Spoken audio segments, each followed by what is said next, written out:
Pourquoi certaines personnes semblent-elles ne pas être autorisées à vivre une vie paisible? Plus elles tentent de s'échapper, plus elles sont entraînées dans la dépendance, dans la solitude, dans des états intérieurs difficiles à nommer. Peut-être n'est-ce pas parce qu'elles sont faibles, mais parce que la vie ne leur a pas permis de rester en sécurité. Il existe des chemins que Dieu ne bloque pas, et ils s'ouvrent uniquement pour certaines âmes. Carl Jung a observé un jour que chaque âme ne peut pas grandir en paix. Certaines personnes passent toute leur vie dans un ordre familier sans conflit, mais d'autres non. Lorsque la vérité intérieure a été réprimée trop longtemps, Dieu permet des expériences assez fortes pour briser l'ancienne structure, et parfois ces expériences prennent la forme de la dépendance. Dans cette vidéo, nous allons explorer 5 types de dépendance qui apparaissent souvent aux stades les plus profonds de la crise intérieure. Du point de vue jungien, ce ne sont pas des punitions, mais des seuils obligatoires de transformation pour les âmes qui ne peuvent plus continuer à vivre dans le mensonge. Restez jusqu'à la fin de la vidéo, car il est très possible que ce que vous appelez encore être perdu soit précisément le chemin que Dieu n'a pas bloqué, afin que la conscience soit forcée de retrouver le chemin vers elle-même. Si le voyage pour retrouver votre vrai moi vous appelle, appuyez sur s'abonner maintenant pour que nous puissions parcourir ensemble les seuils les plus profonds de l'âme. Numéro 1. La dépendance aux états altérés. Lorsque l'ego est forcé de se fissurer, il existe une forme de dépendance très difficile à nommer car elle ne commence pas par une crise. Elle n'apparaît pas après un effondrement majeur et elle ne s'accompagne pas d'une indulgence évidente. Elle débute dans des vies qui, en surface, semblent tout à fait normales. Tout fonctionne encore selon l'horaire. Le travail est accompli, les relations sont suffisantes, il n'y a ni manque, ni bouleversement, ni raison légitime de se plaindre. Mais à l'intérieur, un vide vague s'ouvre progressivement, comme si cette personne est présente partout, sauf dans sa propre vie. Il n'y a pas de douleur intense, pas de tragédie claire, seulement le sentiment de vivre sans être vraiment là. Tout le monde n'entre pas dans cet état. Certaines personnes peuvent passer toute leur vie dans cette stabilité sans être ébranlées. Pour elles, la normalité suffit. Mais pour certaines âmes choisies, cette normalité n'est plus autorisée à continuer. Lorsqu'une âme porte en elle un mouvement plus profond, la vie ne lui permet pas de dormir paisiblement dans les anciennes formes. Et quand Dieu cesse de protéger cette stabilité de surface, le sentiment de vide commence à apparaître, non pas comme un désastre, mais comme un signal discret qu'il est temps de partir. Pour les âmes choisies, la dépendance aux états altérés n'est pas la poursuite du plaisir. Elle ne commence pas par le désir, mais par une suffocation très subtile, un sentiment de vivre dans un espace clos. Rien n'est clairement faux, mais rien ne permet non plus de rester. Et dans cet état, des moments d'altération apparaissent comme une petite ouverture que Dieu permet, non pour détruire leur vie, mais pour leur permettre de quitter temporairement leur ancienne forme de soi. La forme qui les a autrefois aidés à survivre, mais qui n'est plus suffisante pour nourrir ce qui grandit à l'intérieur. Lorsqu'une âme est retenue trop longtemps dans une façon de vivre qui ne lui convient plus, la vie commence à être comprimée. Tout joue encore le bon rôle, maintient le bon rythme et répond aux bonnes attentes, mais à l'intérieur, il n'y a plus de flux. Et quand Dieu ne protège plus cette coquille, la vie ne va pas attendre un changement de l'extérieur. Elle trouve un moyen de percer de l'intérieur. Imaginez quelqu'un qui se réveille chaque matin en faisant exactement ce qui doit être fait, en disant exactement ce qui doit être dit, et qui s'endort avec le sentiment que la journée est passée sans laisser de traces dans son cœur. Non pas parce qu'il est faible ou irresponsable, mais parce qu'il a vécu trop longtemps dans une forme d'existence qui ne reflète plus son âme véritable. Pour les âmes choisies, ce retard ne peut durer éternellement. À un certain point, la vie ne leur permettra plus de continuer inconsciemment. Et les états altérés commencent à apparaître, non pas bruyamment, non pas nécessairement intensément, mais suffisamment pour perturber le rythme. Dans ces moments, le contrôle familier se relâche. Les pensées autrefois réprimées ont de l'espace pour émerger. Les sentiments autrefois écartés sont autorisés à apparaître, non pour causer le chaos, mais pour leur rappeler qu'ils sont encore vivants. Ne plus réagir seulement par habitude, ne plus jouer seulement un rôle, ne plus exister seulement pour répondre à ce que l'extérieur attend. Ce qui rend cet état addictif, ce n'est pas l'excitation, mais l'expérience de pouvoir quitter l'ancienne forme du soi.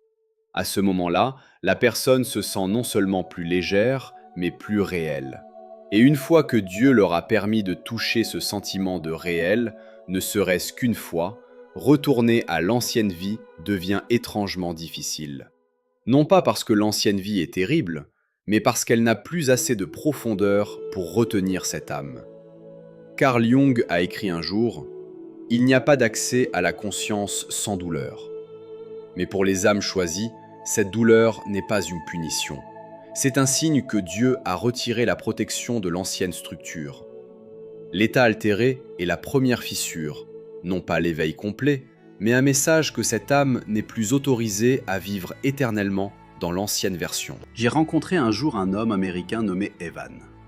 Il n'est pas entré dans les états altérés par désespoir. Au contraire, il menait une vie très convenable. Mais jour après jour, il se sentait comme s'il se tenait toujours au bord de sa propre vie. Lorsque Evan a touché un état altéré pour la première fois, ce qu'il a ressenti n'était pas de l'excitation, mais un silence rare où il n'avait pas besoin d'être qui que ce soit. Pas besoin de contrôler, pas besoin de prouver, pas besoin de maintenir une image. Et ce moment de pouvoir quitter l'ancienne forme l'a fait revenir, non parce qu'il était accro à la sensation, mais parce que son âme ne pouvait plus supporter d'être maintenue dans le moule. À un niveau plus profond, la dépendance aux états altérés n'est pas une dépendance à un comportement, mais un désir de se dissoudre temporairement de l'ancien soi. Et cela n'arrive que lorsque Dieu le permet. Tout le monde n'est pas conduit par cette porte. Seules les âmes retenues trop longtemps dans la zone de sécurité sont forcées de suivre ce chemin. L'ego est alors comme une coquille dure autour d'une graine. Lorsque la graine est jeune, la coquille protège, mais lorsque la vie à l'intérieur grandit, la coquille devient un obstacle.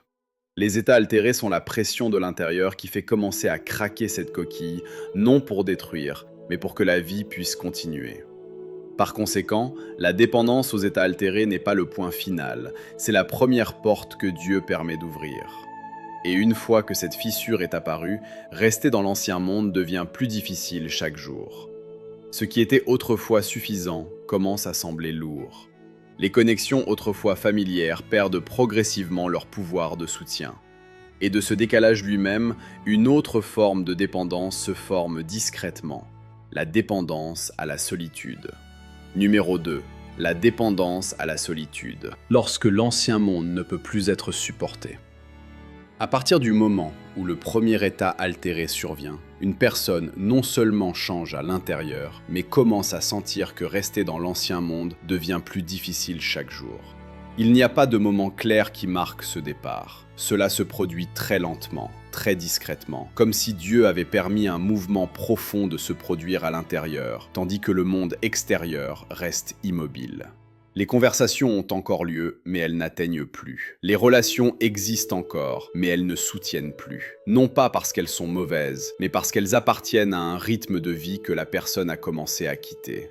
La dépendance à la solitude ne commence pas par un désir de se séparer du monde. Elle commence par le sentiment que être avec les autres devient trop lourd. Trop de mots à filtrer, trop de réactions à ajuster, trop de parties du soi à rétrécir pour garder tout calme. Lorsque la partie intérieure a touché un niveau plus vrai, continuer à vivre dans les anciennes interactions fait sentir à la personne comme si elle se trahissait elle-même. Et ainsi, elle se retire. Au début, juste en rencontrant moins, en parlant moins, puis en préférant rester à la maison plutôt que sortir, et progressivement, être seule devient le seul endroit où elle sent qu'elle n'a pas besoin d'être sur ses gardes. Tout le monde n'atteint pas ce stade. Certaines personnes peuvent continuer à vivre toute leur vie dans l'ancien rythme, sans sentir de conflit. Mais pour certaines âmes choisies par Dieu, après avoir touché la vérité intérieure, elles ne sont plus autorisées à retourner à l'ancienne façon de vivre. La solitude, dans ce cas, n'est pas un choix, mais une conséquence inévitable d'avoir vu trop pour prétendre n'avoir rien vu. Du point de vue de Carl Jung, C'est un stade inévitable dans le processus d'individuation. Lorsque un individu commence à se séparer de l'identification inconsciente avec le collectif, il doit passer par une zone intermédiaire. Là, il n'appartient plus pleinement à l'ancien monde, mais n'est pas encore assez stable pour entrer dans une nouvelle façon de vivre. Le sentiment d'être seul, aliéné, de n'appartenir nulle part n'est pas un signe d'être sur le mauvais chemin, mais le prix de commencer à vivre à partir de son propre centre, un chemin qui s'ouvre uniquement aux âmes choisies. Carl Jung a écrit un jour: « La solitude ne vient pas du fait de n'avoir personne autour de soi, mais de ne pas pouvoir communiquer les choses qui semblent importantes pour soi. La solitude ne vient pas seulement de n'avoir personne à ses côtés, mais de ne plus pouvoir dire ce qui est vraiment important pour soi. » Lorsque l'expérience intérieure a voyagé plus loin que le langage partagé du collectif, une personne commence à se taire, non parce qu'elle est vide, mais parce que personne ne peut vraiment entendre. Et pour les âmes que Dieu guide sur ce chemin, ce silence, au début inconfortable, devient progressivement confortable. Lorsqu'on est seul, une personne n'a pas besoin d'expliquer, n'a pas besoin d'adoucir les grandes questions qui montent, et n'a pas besoin de tailler son expérience pour qu'elle s'adapte à la capacité des autres à la recevoir. Elle peut rester avec des sentiments innommés, des contradictions non formées, et des mouvements profonds qui, s'ils étaient dits, seraient facilement mal compris. La solitude est alors non pas une absence, mais un espace que Dieu préserve, où une personne peut respirer à son propre rythme. Dans la Bible, l'image de Jésus se retirant dans le désert pendant 40 jours est souvent comprise comme un test de foi. Mais à un niveau psychologique, symbolique, c'est un stade nécessaire de séparation. Avant d'entrer dans le monde avec une nouvelle mission, une personne doit se retirer de la communauté, du bruit et de la validation extérieure. Le désert n'est pas un lieu pour fuir les gens, mais un endroit où chaque point de soutien familier est retiré. Pas de rôle, pas d'identité sociale, ni protection du collectif. Seul le soi reste. La solitude dans le désert n'est pas du tout douce. Elle expose des parties que la vie sociale aidait autrefois à cacher. Mais sans ce stade, rien de nouveau ne peut se former. Et cela est aussi vrai pour le voyage psychologique des âmes choisies que Dieu n'autorise pas à s'arrêter dans l'ancienne inconscience. Lorsque l'ancien monde ne peut plus être supporté, le retrait se produit non pour éviter, mais pour permettre au processus plus profond de continuer. Les neurosciences modernes montrent également que pendant les stades profonds de restructuration de l'identité, le système nerveux devient plus sensible à la stimulation sociale. Communiquer, interagir et maintenir une image coûte plus d'énergie que d'habitude. Dans ce contexte, se retirer des interactions n'est pas un effondrement, mais un réflexe protecteur. Le corps et l'esprit ont besoin de calme pour réorganiser ce qui change trop vite à l'intérieur. Mais c'est précisément ici que la dépendance à la solitude commence à se former. Parce que ce calme apporte un sentiment de contrôle. Lorsqu'on est seul, une personne n'est pas surprise, pas exigée et pas ramenée dans les anciennes images. Et progressivement, le monde extérieur commence à sembler une menace. Non pas parce qu'il est dangereux, mais parce qu'il peut interrompre le processus fragile que Dieu a permis de commencer. Le danger de la dépendance à la solitude est qu'elle a toujours des raisons très légitimes. Des gens disent qu'ils ont besoin de temps pour se comprendre plus, pour guérir, pour réfléchir, et c'est vrai, mais seulement pour une période. Lorsque la solitude devient le seul endroit où une personne se sent en sécurité, c'est un signe qu'elle est restée trop longtemps dans un état que Dieu n'a permis que temporairement. Et ainsi, elle reste. Au début, elle reste pour se reposer, puis elle reste pour protéger ce qui vient de se former et qui est fragile. Puis progressivement, elle reste parce qu'elle ne sait plus comment sortir sans se trahir.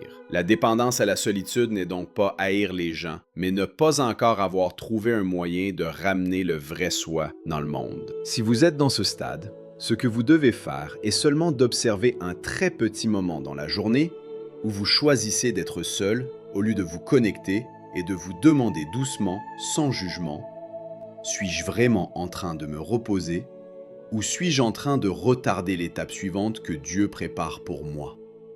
Simplement reconnaître cette différence est déjà un changement. Et si vous voulez marquer ce moment de réalisation, vous pouvez laisser dans les commentaires une phrase. « J'apprends à être seul, mais pas à me cacher du monde. » Nommer cette expérience vous préparera pour l'étape suivante, où la solitude n'est plus suffisante pour vous garder immobile et où une force plus forte commence à monter. Lorsque l'ancien n'est pas seulement laissé derrière, mais doit s'effondrer complètement. Numéro 3. La dépendance à la destruction et à la douleur. Lorsque l'ancien doit être brisé complètement. Si dans la section précédente, la solitude apparaît lorsque l'ancien monde ne peut plus vous soutenir. Alors ici, un mouvement plus profond commence à se former. Lorsque les connexions familières ne vous retiennent plus, lorsque les anciens rôles ne vous donnent plus le sentiment d'être vivant, le voyage s'arrête rarement au retrait. Il glisse vers un autre extrême, plus intense, l'envie de détruire et de chercher la douleur. Ce n'est pas pour ruiner le monde extérieur, mais pour briser les structures intérieures qui ont accompli leur rôle. À ce niveau, la douleur n'est plus seulement une conséquence, mais devient un chemin inconscient pour toucher une vérité que l'ancien ne peut plus cacher. Pour certaines personnes, ce n'est pas un égarement aléatoire. Du point de vue symbolique, ce sont des stades que Dieu permet à l'effondrement de se produire parce qu'il n'y a pas d'autre moyen pour que la vérité intérieure soit exposée. Lorsque une âme ne peut plus continuer à vivre dans l'ancienne forme sans se trahir, alors la destruction devient inévitable. Carl Jung a reconnu une règle inconfortable mais très réelle de la vie psychologique. Il y a des stades où l'ancien ne peut être réparé ou amélioré progressivement. Il doit être brisé. Non pas parce que la personne est faible, mais parce que ces structures ont accompli leur rôle. Elles nous ont autrefois aidés à nous adapter, à survivre, à être aimés et acceptés. Mais à un certain point, ce qui nous a sauvés devient une prison. Et l'inconscient, avec son honnêteté impitoyable, ne négociera pas. Il pousse une personne dans des expériences qui exposent la fausseté de l'ancien, jusqu'à ce qu'elle ne puisse plus continuer à vivre comme avant sans se trahir. Dans une séance de thérapie enregistrée par Jung, il a rencontré un jour une jeune femme, intelligente, éduquée, vue comme un modèle de succès. Pourtant, sa vie continuait à se fissurer à cause de choix autodestructeurs, de relations certaines de causer du mal et de décisions qui la faisaient se perdre.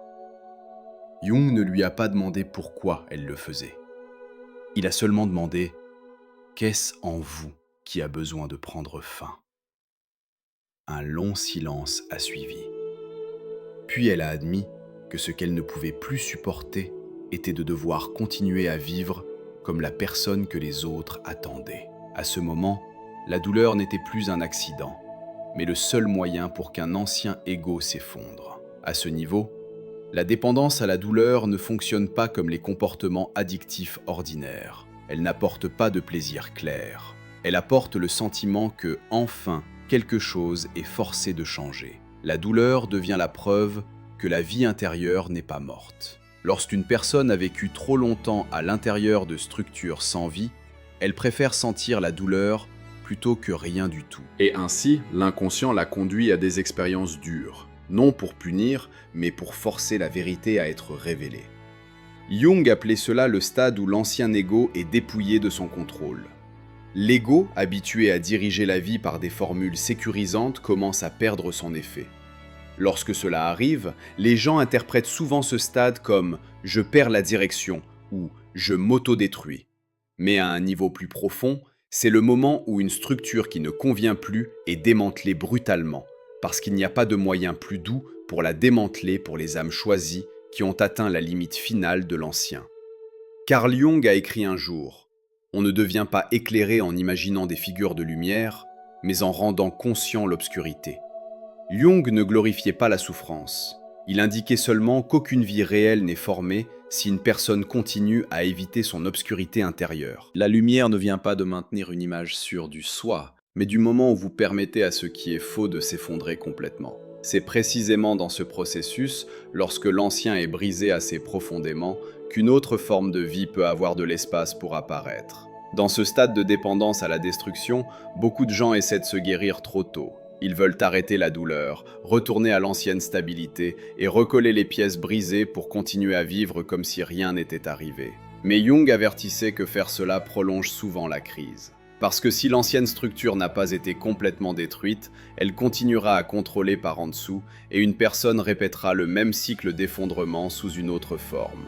La chose la plus importante à comprendre dans ce stade est que la destruction n'est pas le but final. C'est un processus de nettoyage brutal que Dieu permet seulement lorsque rien d'autre n'est assez fort pour réveiller une personne.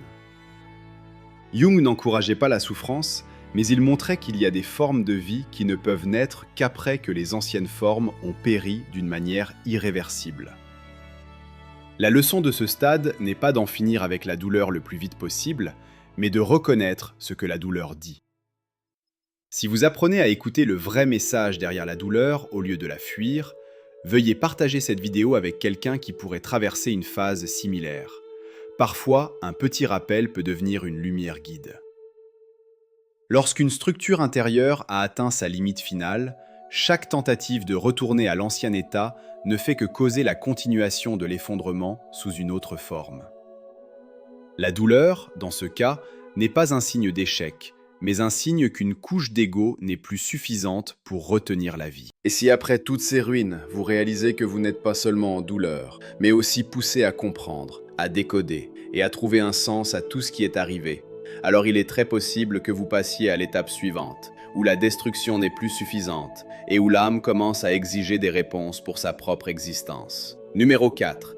La dépendance à la recherche de sens. Lorsque vous ne pouvez plus vivre avec les anciennes réponses, il y a un stade dans le voyage intérieur où vous commencez à sentir que vous ne pouvez plus vivre avec les réponses qui vous ont autrefois aidé à survivre. Non pas parce qu'elles sont fausses et non pas parce qu'elles sont complètement sans valeur, mais parce qu'elles ne sont plus suffisantes pour soutenir ce qui se passe en vous. Pour certaines personnes, ce n'est pas une crise aléatoire, mais un stade où Dieu permet aux anciennes réponses de perdre leur pouvoir afin que l'âme ne puisse plus s'accrocher à des formes de vie qui ont accompli leur rôle.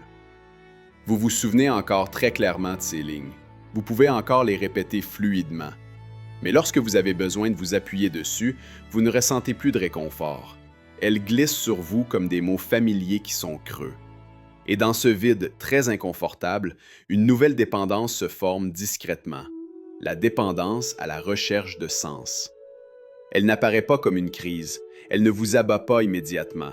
Au contraire, elle ressemble à un progrès. Vous sentez que vous allez plus profond, que vous comprenez plus et que vous grandissez plus. Lorsque les anciennes structures ont été brisées, l'esprit commence à faire ce qu'il sait le mieux. Essayez d'expliquer. Vous voulez savoir pourquoi vous souffrez? Pourquoi tout s'est effondré à ce stade? Et pourquoi vous avez dû passer par ce chemin et non par d'autres?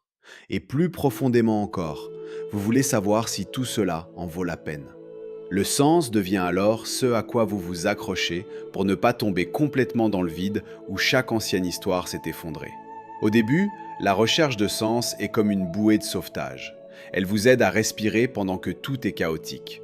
Vous lisez, vous écoutez, vous réfléchissez, et chaque nouvelle interprétation vous donne le sentiment que votre douleur a une forme, une cause et une place dans une histoire plus grande. Grâce à cela, vous avez encore assez de force pour continuer, même si vous êtes très fatigué à l'intérieur. Mais très lentement, très discrètement, cette bouée commence à devenir l'endroit où vous restez accroché. Pour de nombreuses âmes choisies, c'est lorsque la recherche n'est plus pour comprendre, mais pour éviter le moment de se tenir nu devant ce qui exige d'être vécu. Imaginez un matin très ordinaire. Vous vous réveillez, rien d'urgent n'est arrivé, mais vous ouvrez votre téléphone presque réflexivement. Vous défilez d'un article à une autre vidéo, d'une ligne appelée « Éveil » à une analyse plus profonde. Vous lisez attentivement, vous acquiescez. Parfois, vous vous sentez interpellé. Chaque contenu apporte un bref soulagement, comme si vous vous étiez approché de la réponse que vous cherchez. Mais lorsque vous posez le téléphone, la pièce est la même, la vie est la même, et l'ancienne question reste intacte. Non pas parce que vous n'avez pas assez cherché, mais parce que Dieu ne permet pas aux anciennes réponses de continuer à vous bercer. Du point de vue de Carl Jung, le besoin de chercher du sens apparaît lorsque l'ancienne structure de vie s'est dissoute, mais qu'un nouveau centre n'a pas encore formé. Lorsque la persona ne fonctionne plus fluidement, lorsque l'ego perd son orientation familière, une personne doit faire face à une question très basique. De quoi est-ce que je vis? Dans ce stade, le sens devient un soutien temporaire. Non pas parce qu'il est élevé, mais parce que sans lui, Une personne sent qu'elle ne peut pas tenir dans le vide d'une vie qui semble creuse. Carl Jung a écrit un jour « La plus petite des choses avec un sens vaut plus dans la vie que la plus grande des choses sans lui. » Lorsque l'intérieur est vide, cette ligne n'est plus de la philosophie. Elle devient un réflexe de survie. Une personne peut endurer beaucoup si elle croit que la douleur a une raison. Et c'est pourquoi, à ce stade, la recherche de sens n'est pas fausse. Pour de nombreuses âmes, c'est le seul moyen de ne pas tomber directement dans l'abîme du non-sens lorsque l'ancien est mort et que le nouveau n'a pas pris forme. Mais la dépendance commence lorsque le sens n'est plus une porte qui vous mène en avant, mais devient l'endroit où vous restez. Lorsque vous utilisez la compréhension pour retarder de vivre différemment. Lorsque vous pouvez parler très clairement de vos blessures, mais que vous gardez les mêmes anciens choix. Lorsque vous analysez profondément ce qui est arrivé, mais évitez les décisions qui pourraient mettre fin à la boucle. Non pas parce que vous manquez de courage, mais parce que Dieu vous pousse au point où la compréhension n'est plus suffisante. La dépendance à la recherche de sens est particulièrement subtile parce que la société l'encourage. Comprendre, prendre conscience, guérir et se développer. Tout cela sonne juste. Mais si vous n'êtes pas vigilant, vous resterez trop longtemps dans un état de préparation. Pour les âmes choisies, c'est un piège familier. Se tenir au bord de la vie réelle, s'observer comme un objet d'étude au lieu d'entrer dans le choix que vous comprenez déjà nécessaire. Le moment où cette dépendance se révèle est lorsque vous réalisez que vous avez compris beaucoup, mais que vous n'avez pas beaucoup vécu différemment. Et alors la vraie question n'est plus « qu'est-ce que cela signifie ?», mais « qu'est-ce que j'utilise le sens pour éviter ?» Jung ne vous conduit pas ici à trouver plus de réponses. Il vous ramène à l'axe du soi, non comme un beau concept, mais comme un endroit où se tenir. Lorsque vous commencez à vivre à partir de cet axe, vous trouverez que vous n'avez plus besoin de tant d'explications. Non pas parce que tout est clair, mais parce que vous avez arrêté de marchander avec ce qui exige d'être vécu en vous. À ce niveau, le sens n'apparaît pas comme une explication complète. Il apparaît très discrètement dans le sentiment plus léger lorsque vous dites une vérité que vous avez évitée longtemps. Dans le sentiment plus stable lorsque vous posez une limite nécessaire. Dans l'acceptation de la perte d'une image familière en échange d'une complétude intérieure. Ce genre de sens ne vient pas de comprendre plus, mais de ne plus trahir ce que Dieu vous a permis de voir trop clairement. Et lorsque le sens apparaît de cette façon, vous réaliserez que vous n'avez pas besoin d'aller plus loin. Le mouvement a commencé exactement là où vous avez arrêté d'être honnête avec vous-même. Pas bruyant, pas une grande déclaration, juste un très petit pas qui ne se détourne plus de ce qui exige de vivre en vous. Si vous avez déjà eu un moment comme celui-là, partagez-le dans les commentaires. Pas besoin d'expliquer ou de conclure. Décrivez simplement un point où vous avez arrêté de vous trahir, même si c'est très petit. Pour de nombreuses âmes choisies, ce moment est lorsque le voyage commence vraiment à changer de direction. Numéro 5. La dépendance à l'obscurité. Lorsqu'une personne doit affronter la partie la plus effrayante d'elle-même, au moment où vous atteignez ce point, après avoir traversé des couches plus subtiles de dépendance comme la solitude, la destruction, puis la poursuite du sens, le voyage ne vous permet plus de rester au bord. Pour certaines personnes, il y a un seuil qui, une fois touché, Dieu ne permet plus de retourner aux anciennes façons d'éviter. À ce seuil, une dépendance finale commence à se révéler. Elle ne ressemble pas au salut. Elle ne porte pas les vêtements de la compréhension ou de la guérison non plus.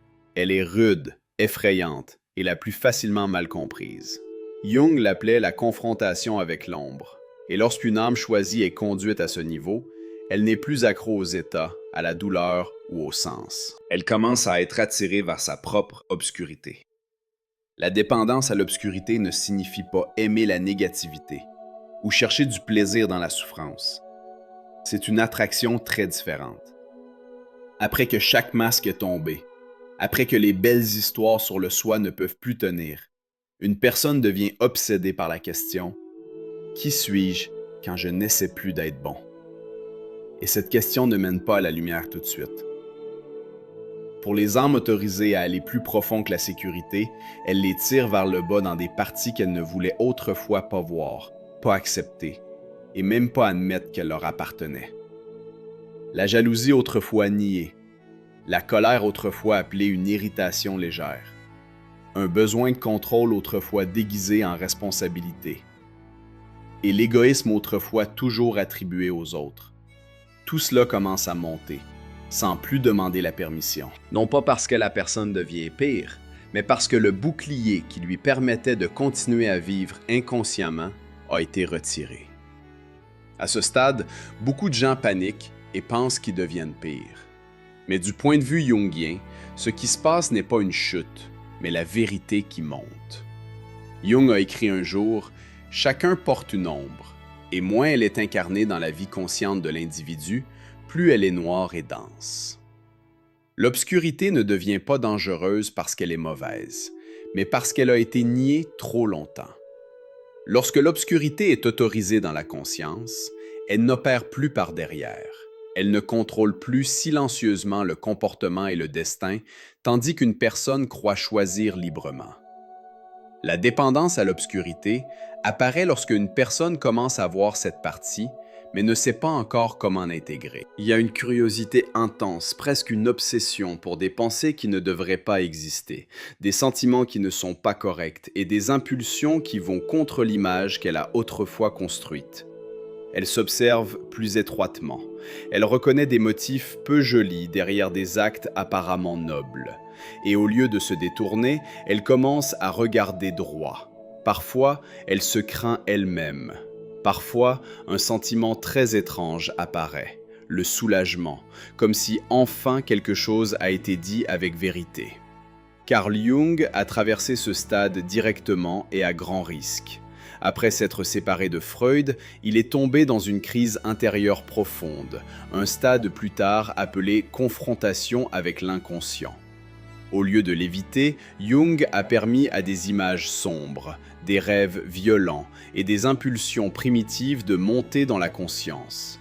Il n'a pas précipité pour les contrôler ou les traiter, mais les a observés et dialogué avec eux pendant de nombreuses années. Ce processus a façonné la façon dont Jung comprenait l'ombre, non comme quelque chose à éliminer, mais comme des parties de la psyché que la conscience avait repoussées.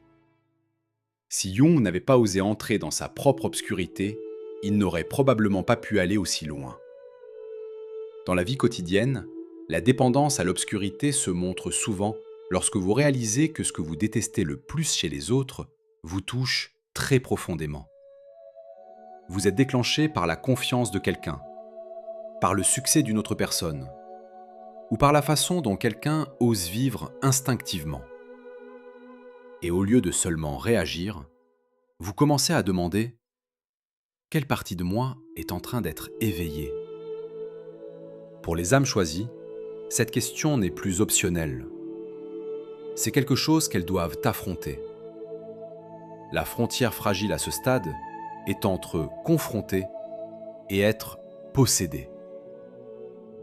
Jung l'appelait la différence entre l'intégration de l'ombre et la possession par l'ombre. Confronter signifie voir, reconnaître et prendre la responsabilité. Être possédé signifie utiliser l'obscurité comme excuse pour détruire et éviter la responsabilité. La dépendance à l'obscurité devient dangereuse lorsqu'une personne confond les deux, lorsqu'elle croit que être réel signifie se laisser aller à chaque impulsion. À ce point, la leçon jungienne est claire. L'obscurité n'a pas besoin d'être éliminée, mais elle a besoin d'être placée correctement. L'ombre n'est pas l'ennemi de la lumière. C'est une source d'énergie vitale pas encore consciente. Lorsque vous osez la regarder sans vous identifier à elle, vous commencez à regagner le choix. Vous savez que vous êtes capable de jalousie, mais vous ne la laissez pas décider de votre comportement. Vous savez que vous avez de la colère, mais vous n'avez pas besoin de l'utiliser pour détruire. Lorsqu'elle est intégrée, l'obscurité devient une force tranquille et stable, pas flashy. La maturité réelle à ce stade ne vient pas de devenir meilleur, mais de devenir plus entier. La complétude signifie que vous n'avez plus besoin de prouver que vous êtes une bonne personne parce que vous savez que vous êtes capable d'être une mauvaise personne. Et cette connaissance vous rend plus humble, prudent et responsable avec vos choix. Jung soulignait que la lumière n'est pas dans l'imagination de la pureté, mais dans le fait de devenir conscient de l'obscurité qui vit en vous.